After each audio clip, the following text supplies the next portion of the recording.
All right, everyone, we are going to kick this meeting off. I'm just going to say this is the first one that I've led, and I'm filling in. So we may not get it right, but we'll at least have a little fun while we're doing it. So first off, actually going to hand it over to town staff. We have an announcement to make, I understand.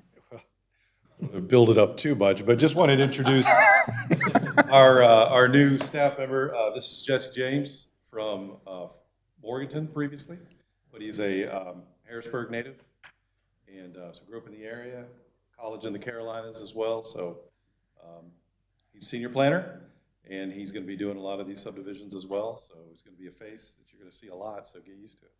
All right. Welcome. Anything you want to add? Welcome, sir.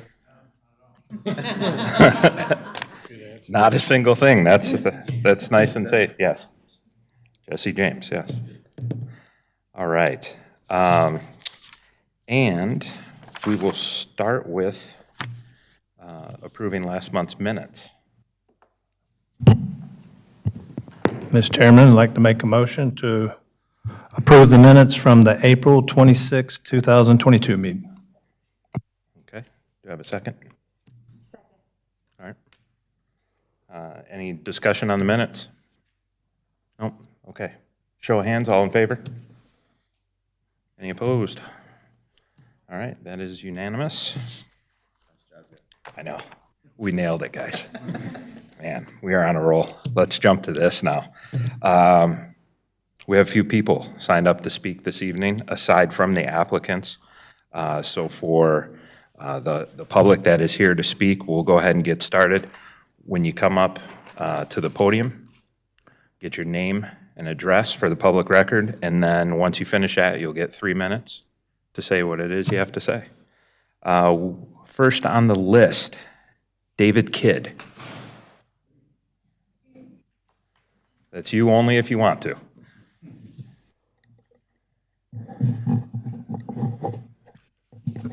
I'm Anthony David Kidd.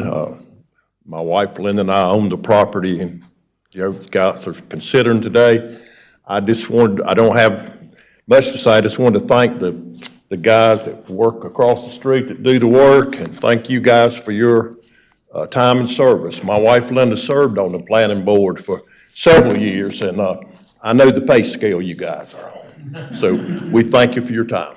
Absolutely. And Mr. Kidd, which one of those properties, if you could, just the address for the public record? Pardon? The address, just so we can add that to the public. I'm having trouble here. Your address, sir. 5900 Stevens Road. There we go. That's where Linda and I live, 5900 Stevens Road, Huntersville. Excellent. Thank you. Thank you. Okay. Next up is Ashley, I believe that says McMillan? Yes. All right. Ashley, name and address for the record, and then you have 3 minutes. Hi, I'm Ashley McMillan. I'm at 5900, was it 5900? Now I'm at 5930. I live right next door to the property that you guys are considering. Don't have much to say other than I think that these guys have put together a really good plan. Half the property is going to stay green space, larger lots. I don't think anybody that's native to Huntersville wants to see more houses. Trust me, born and raised here, but I think that these guys really care about helping Huntersville grow in the right way. So we're pleased with the proposal they've put together. So that's all I wanted to say. All right, thank you. Okay, next up, Abe, is it Lehman or Lehman? Lehman. Yeah. Abe, you know the drill. I'm here too. Yeah, there you go. I'm Abe Lehman, 6020 Stevens Road, here to talk about the Stevens Road project. I am not here to speak against it. I'm not here to speak for it, but I'm just here for some consideration from the planning board. I do know Classica's product. I work for Meeting Street. I've seen some of you guys here before. I work with Jay and a couple things as well. They do good work. I am kind of in the corner of where this is entering. And my biggest thing to talk about, and I love the kids, they're great neighbors, is to speak about the buffer that's going to be surrounding my property. If you look at my property, I sent a note today to the planners. It's got a gorgeous open view, and I realized that was not always going to stay that way. Change is inevitable. But I would like just to have a little bit of input on the buffer. Per the town ordinance, there is some buffer, and I reached out to the town and reached out to the Larry, who's the applicant. I don't think Larry's here. Oh yeah, Larry, sorry, there. And just asked that, if I could have a little bit of input because it's affecting me pretty substantially, so I could maintain at least some of my view. I'm not asking to spend their money. In fact, I may spend less money but the town ordinance talks about deciduous trees, large maturing trees. What that would do is basically create a big green wall around my house, and I've got a huge open view of the sky. I'm just asking for some input about maybe keeping that buffer down to 12 to 15 feet, just so I can maintain my view of the sky and still have that buffer. I think the buffer is designed, we're obviously, I'm very sensitive to buffers. We work with landowners all the time when we're building around projects about what the buffer is going to look like and how it affects them. And just asking that I have a little bit of input in that if possible. I would love also to keep it low, but to keep it also evergreens as well, just so that buffer stays there all year long. And more than anything is I don't have any deciduous trees on my property right now. And if you put a large maturing tree in a 20-foot buffer, half that canopy is going to fall onto my property, which at that point negatively impacts me even more than this is. And this is gonna hurt my property value, but I fully respect the property owner's rights. That's all I would ask. And then it would blow in my pool, and then I have to clean my pool more. So anyway, I know first world problems, but anyway, just would like to just while I'm in the planning stages and talking to these guys, I'd even like to buy some of the open space if possible right next to me, but I don't think we'll see about that. But just for the planning board's consideration, for the applicant's consideration, and again, I know they do good work, and there's my 3 minutes. So I appreciate your time, and thank you. Thank you, Ed. All right, let's see, 1, 2, 3, there we go. All right, we completed the list of public speakers. We can move on to the agenda then. Mr. Pete. Thank you, Mr. Vice Chair, for that. So here we have the Stevens Road subdivision sketch plan proposal. It is from Classica Homes. You can see here where the property is located along Stevens Road. It is north of Jim Kidd, but it immediately adjacent to Stevens Road. Access would come from Stevens Road, and it is south of the Stevens Grove subdivision. Other thing that you'll notice is the property itself, as well as everything around it, is zoned rural. Here is an aerial photograph and the site plan superimposed. You can see that the proposed road south of Stevens Road comes off of the exit road from Stevens Grove subdivision. And then there is a large open space there in the middle, kind of creating an eye, and then going down to a cul-de-sac.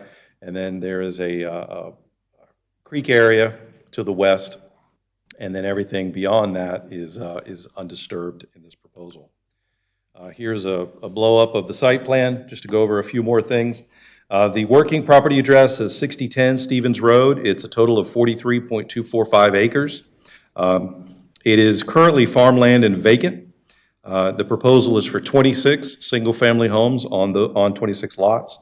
That is a dwelling unit per acre of 0.6. As you know, rural has a cap of 0.9, so it is compliant with that. We've talked about all of the surrounding zoning designations.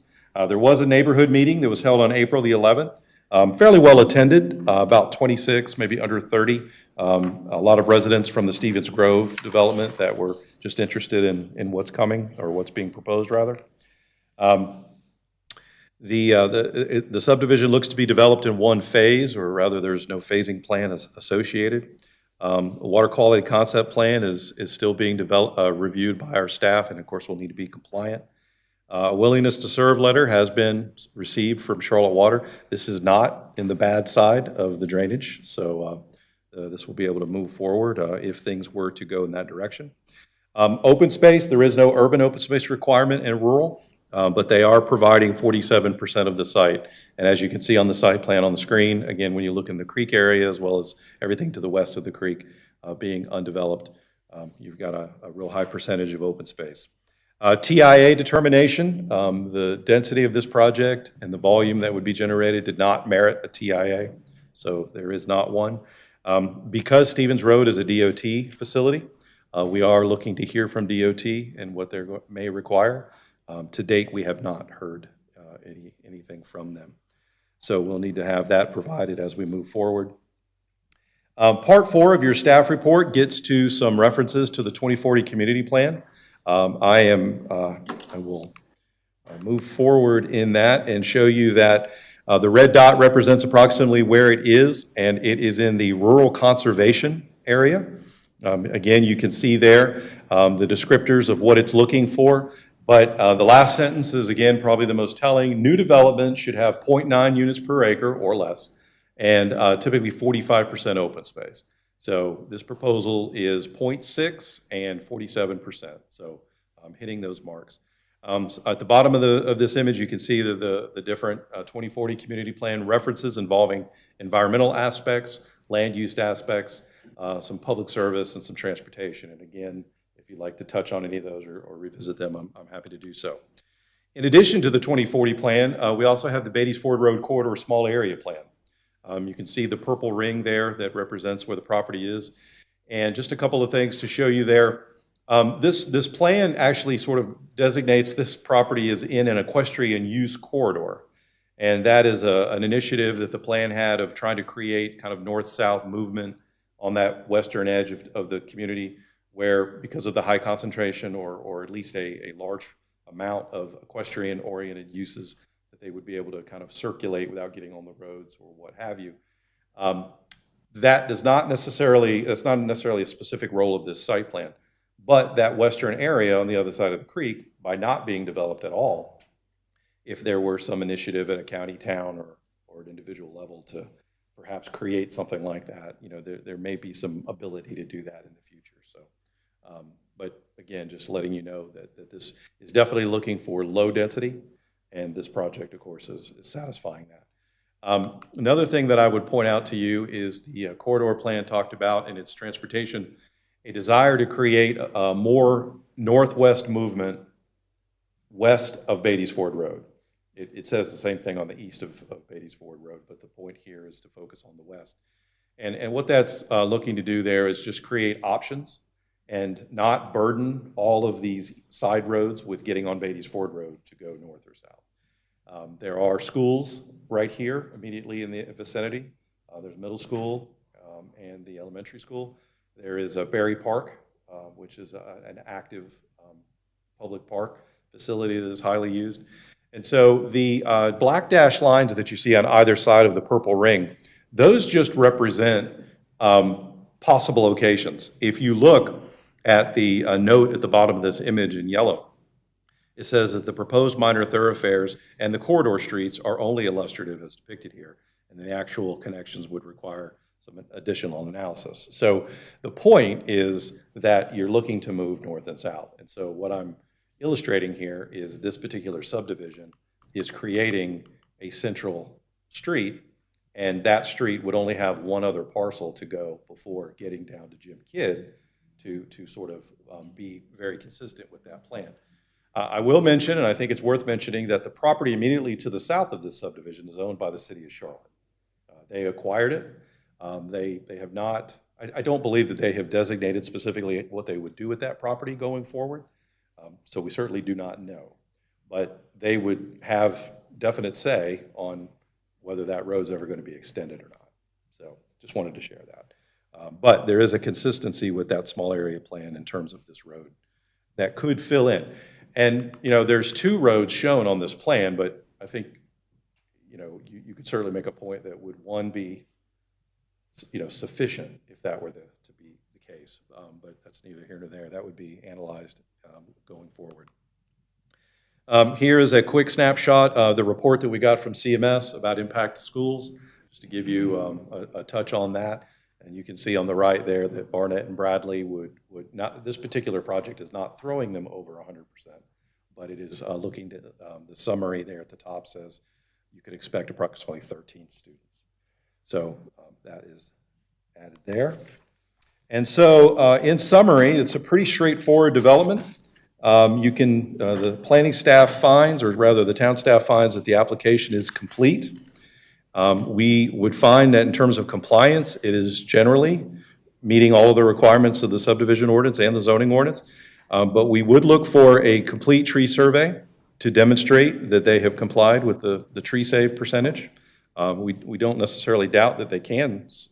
We just need to see it demonstrated in the plan set. Another requirement in the rural is that your open space, not urban open space, because remember that doesn't apply, but your what we would call common open space falls under 3 categories, natural, recreational, and agricultural. And they are definitely proposing natural and recreational. And so just categorically, that needs to be filled in. It's a very minor thing. I've already mentioned that the comments from DOT need to be provided, so that's something that we're looking for. And then any of the outstanding comments that have been made by transportation or any other red lines that any other staff has made need to be addressed as well. And so with that, in summary, you could see that we could look to approve based on the satisfaction of that. The last thing that I will share with you is that the public hearing for the quasi-judicial review of this subdivision will be at the town board meeting in June. And I would mention that it is a Tuesday, June the 21st, town board meeting because the Monday meeting is being moved for the holiday. So, are there any questions of the presentation? The applicants are here, and they do have a presentation as well. Great, go ahead. On one of the earlier maps you had with the site plan, can you point to the gentleman's location in relation to this? The one who spoke about the buffer? Yes. It is here. Yeah. Sorry, Okay. there. This thing is not bright. I think I was pointing in that direction, and it twisted. And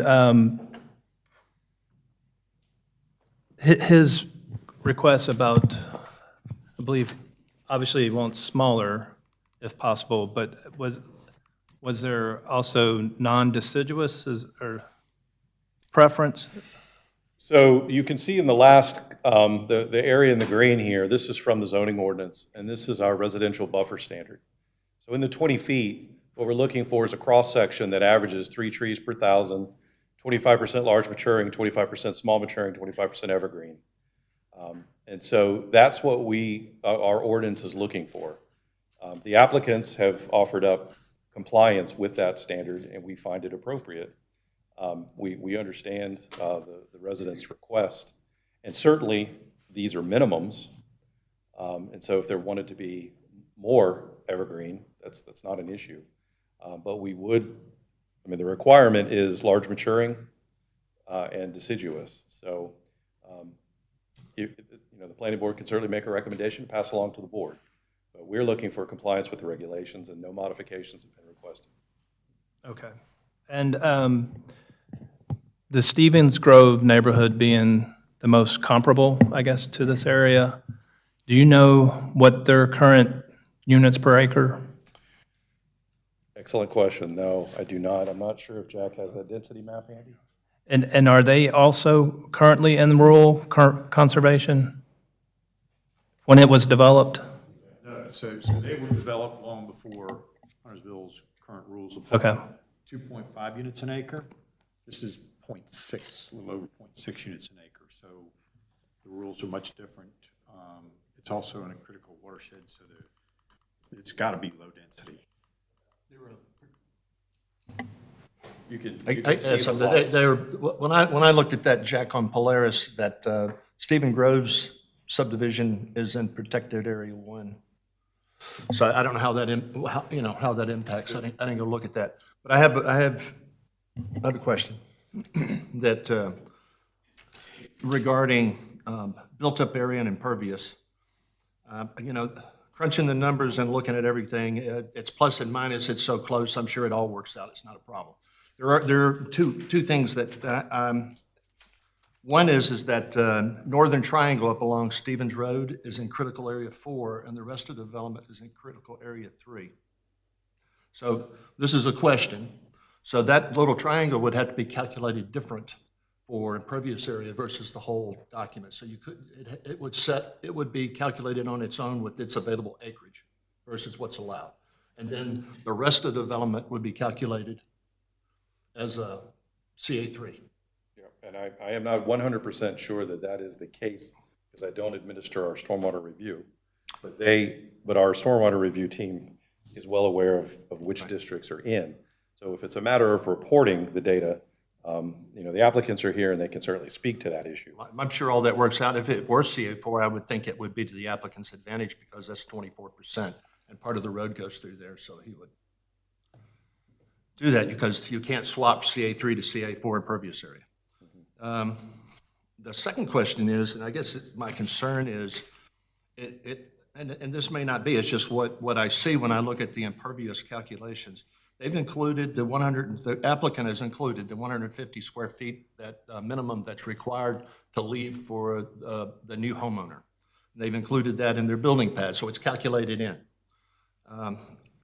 But I guess, well, maybe this question is for the applicant, is that will the different lots have different allowable impervious area based on its size? So the applicants will come up. Do we want Okay. to hold that question for them? That's all I have right now. So let me try to answer that question, just so there's some history here. So in 2003, when we adopted that rule, please understand, all the development up to that point was pretty dense. So dense that, in fact, some developments used up all their impervious, and for driveways, they could just have a concrete strip for the tires because they didn't have enough impervious to even have just a regular driveway. So when that was done in 2003, the town said, look, from now on, we're going to make every development reserve at least 150 square foot per house. So if they want to put some concrete pad for trash cans or whatever, they have that. So they're meeting that, and it's per lot, okay? The density here, reflecting the critical watershed at 12% impervious limit, it's very, very, very low density. Matter of fact, I'm not even sure there's another major subdivision that's been approved in a critical area with this low a density. So the point is, to answer your question, 150 square foot per house, per lot, no matter what size it is, and they're meeting that. So there's a little background.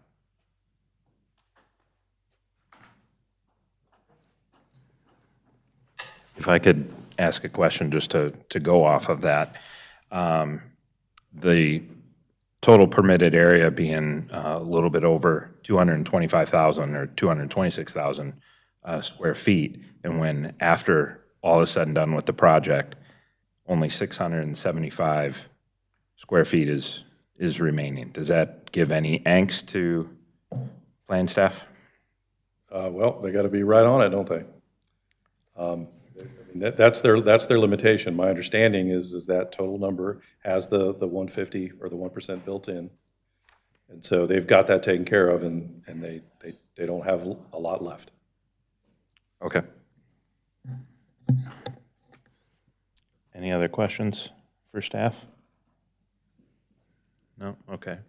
Would the applicants like to come up and present? And if you would, of course, name and address for the public record. Thank you. Thank you very much. I'm Bill Saint, 3031 Belden Drive. I'm the owner of Classica Homes. Certainly, first thing I want to say is just thank you for being here. Every time that we get the opportunity to come before the board, it always reminds me of the commitment you all have to make, and we wouldn't be able to do what we do without your participation and kind of your commitment to make Huntersville great. We're a steward of the area, and we enjoy building here, so thank you very much. Just a little bit of background on Classica, if you're not familiar with us. We're a small company, 32 employees. We build about 60 to 80 homes a year. We've been in business for 11 years. Cornelius, Huntersville, Concord in the north area is where you'd see us the most. We're proud of our team. We're proud of our trade partners. We've got a great group of people that deliver the quality and the value. Some of the neighborhoods in the area that you may be familiar with would be Torrance, which would be in Huntersville, Hunson Reserve, we're currently building there in Huntersville. Robbins Park was in Cornelius.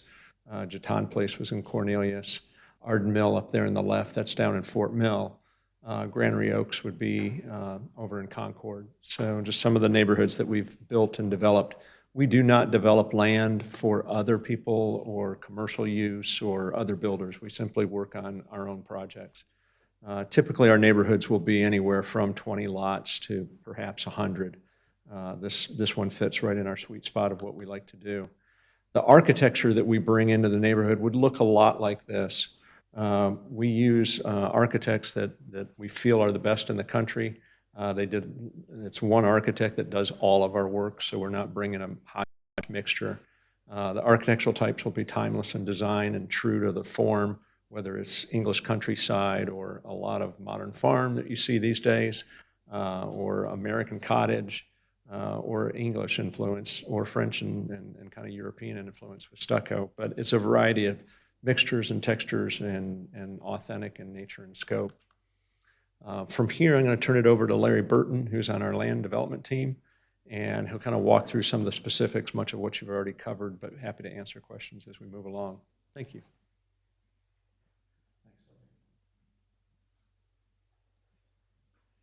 Larry Burton, Classica Homes, 2215 Arsley Town Center.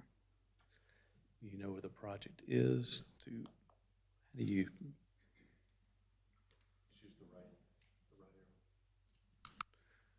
Okay, there we go.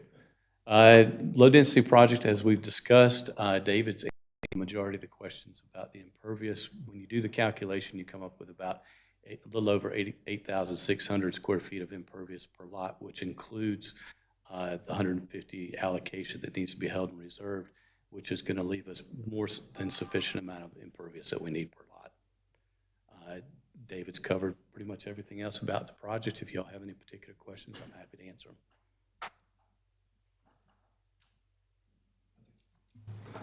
Hello, sir. Now, just to preface this, like I said earlier about the impervious area for the whole lot, I'm sure all those numbers are going to work out because it's plus and minus acreage when you look at different sources. But I'm just going through, the reason I asked a question about the 150 and were there more is that I live in a protected area too, and it's not as restricted as this would be. Nice area, like the project, I hope everything works out, I think it is. I'm kind of concerned about the homeowners here left with 150 square feet of impervious area. I understand they put a pool in, but if they put a pool in, how much deckage around the side? A lot of limitations on what a homeowner can do here. A typical neighborhood we have, such as this one, it's a little bit smaller lots, that average impervious area is about 5,500. So we've left ourselves a gracious amount of room, knowing that the driveway is going to be a little bit longer. Most likely, these buyers are going to have pools, and so we've taken that into account for our calculation. And as this proceeds, like I said, I believe the overall acreage is going to, plus and minuses, depending on the sources, is going to work out. It's possible Polaris isn't always correct, but that's one of the sources I have to go to look before I come to one of these. And when you look at the watersheds, it clearly shows that the triangle at the entrance is Cat 4, which is 24% versus the 12% for the remainder. So I'm sure that the staff is going to make sure calculations work out, and everything will. And That's all I have about built-up area. Okay. But I do have a question about the natural pervious trail you're putting in. So that's a dirt trail, It would have some type of natural surface, not dirt, okay? such as mulch, most likely, or, crushed stone. Okay. And that's not, is that open to the public, or is that only homeowners association? This is not a gated community, so if you're walking through the neighborhood, you're more than welcome to use it. Right. And it's my understanding that the connection point that heads over to the soccer park, it's contemplated at some point in time that county may connect to it. Is that correct, David? Well, the town would probably do that, but yeah, it's probably not far off. Okay, and I'm sure you'll time all that with that, so you're not wasting your time going to the end and it stops, but, Well, it would stop at the end of our property. and Right. It would be built when we build the project. okay. And who's building that for you? You have an outside contractor that builds trails? Yeah, all of that would be subcontractor labor. All right. That's all the questions I have. Thank you, Jeff. I just had a quick question regarding Mr. Lehman's property, that 300 or 400 feet there. Do you see any issue with working with him, putting in more evergreens, a little bit lower buffer? We're happy to work with them. We still need to comply with the ordinance. We typically, in those type of situations, we do plant evergreens, and so some of the evergreens do grow very tall, such as an American holly, but we're happy to work with them as best as y'all would allow us to. And we could put in our recommendation that they could go away from the ordinance, David? That they could go less than 25% indigenous or whatever? Planning board can certainly recommend what you'd Okay. like to the town board. All right, We'll certainly be reporting about compliance. all right. Sounds good. Any other questions for the applicant? I do have one. Frank, you got one more? Yeah, if you would. Could you explain the storm drainage easement? There's several of those. The streets will be non-curb and gutter, open ditch. Right. But we still need to get water out of the streets, and so there will be swells that take the water out. All right, and those swells are easements on property owner's property? Correct. And the only reason I mention that is we have the same, I don't know that they put a swell in, but and we have curbs on our streets, but the water runoff is digging ditches between different sections of houses. Homeowners are having to come in and put in, repair or put in stones. And of course, then that impacts their impervious area. So because it's rutting out, so. It's my understanding from a stormwater perspective, an impervious such as river rock, it does not count towards your impervious. All right, thank you very much. Okay, if there's no other questions for the applicant, I'd certainly entertain a motion.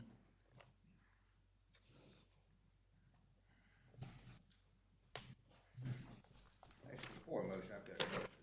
Sure. Just going back to the neighbor, is there a precedent that we've had where we allow that leeway?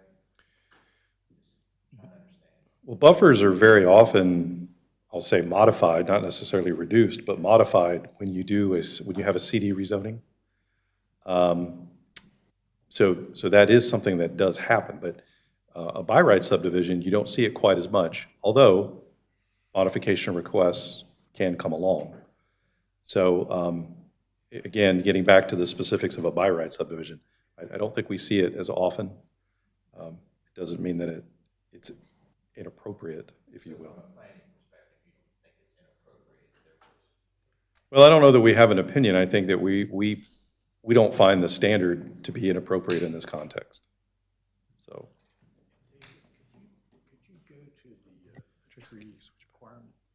Can you switch back, Tracy?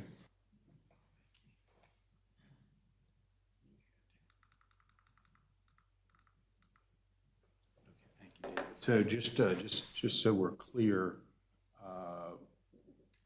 that on the second to last column, 3 trees per 1,000 square foot of buffer, 25% of them large maturing, so 75% can be small. So I think that fits what they're looking for. at least 25% are small maturing. So if they have 75% small maturing, that's fine. And then 25% have to be evergreen. So the point I would make is David would certainly work with the adjoining property owner and with the developers to space the trees in a way that doesn't, that works with them. So it could comply with all the rules, and there's flexibility in those numbers that, and then the location of where those trees are, that I don't see a problem making everything work. I had kind of the same idea. So hit that property line, this says per 1,000 square foot. How much roughly is that property line? That particular property, Yes.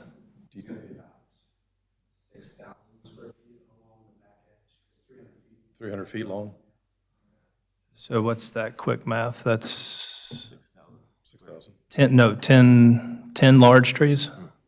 Yeah. Okay. Yeah, I was wondering the same thing, if it could possibly be put on the edges and the middle was clear, but I'm no developer, just brainstorming. My point is, I understand the idea of buffers. I like the idea of buffers, but when, you're buffering the adjoining property owner, the adjoining property owner, I think should have some right, should have some say in it, that's all. So I think as long as there is some flexibility, and I don't know how we do that, to give some flexibility, I think that's what I'm looking for. As David reminded me now, there's going to be pretty good-sized houses back there with the back windows looking back at backyards. So there's all that to take into account, and David will absolutely work with the developers and the property owner to try to make all the numbers work. Because we don't have a problem working with the developer and with the property owner to kind of make them both happy. The homes will probably be much larger than what the comments were about the preferred species. Obviously, that line of buffer is closest to the neighboring property owner. So that will have an effect, as he described, but you're still going to have large homes in that vista, so that doesn't change.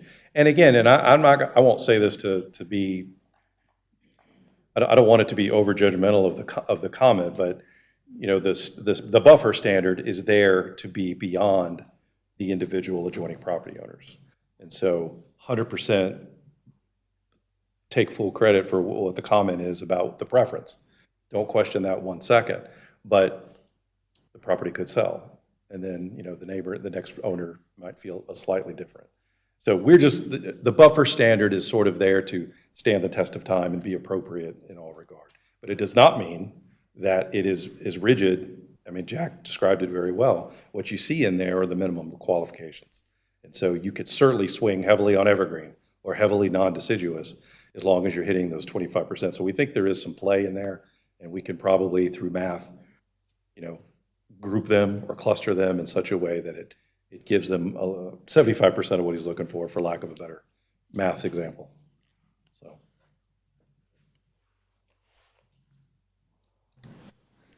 Okay, does anybody have a motion? Okay, go ahead.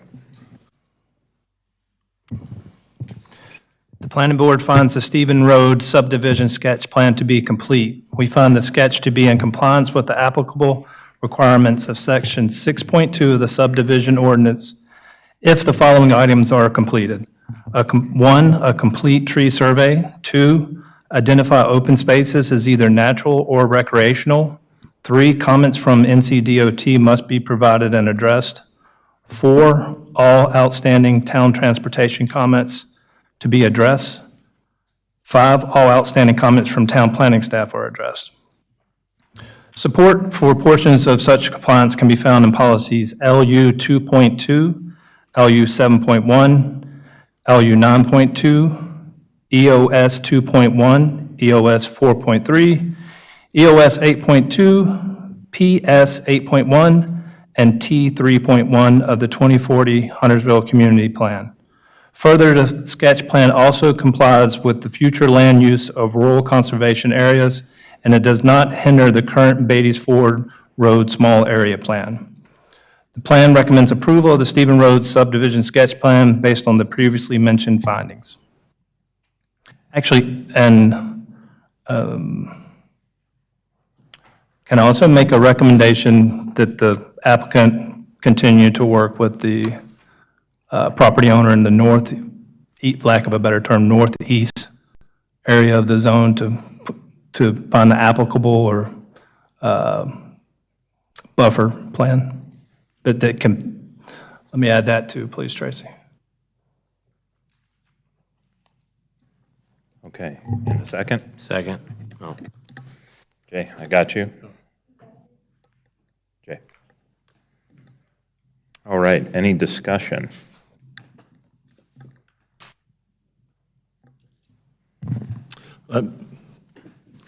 Two items back from our discussion and question period.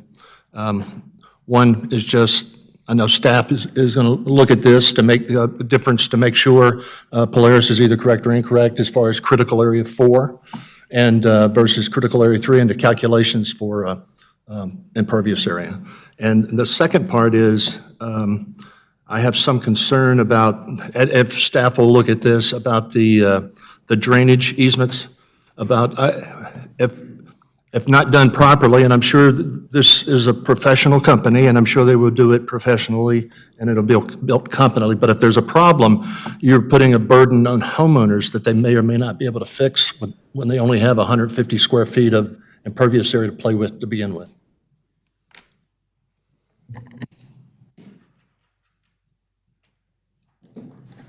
Okay, anything else? Oh, we good? Okay, let's take a vote on Greg's motion. Jay had the second. Show of hands, all in favor? All right, and none opposed. There you go, folks. Thank you. All right, and for other business, I believe there is none, correct? In that case, motion to adjourn. I'll make a motion to adjourn. And a second. Come on. All right, show of hands to adjourn. All right, that's unanimous as well. Meeting is done.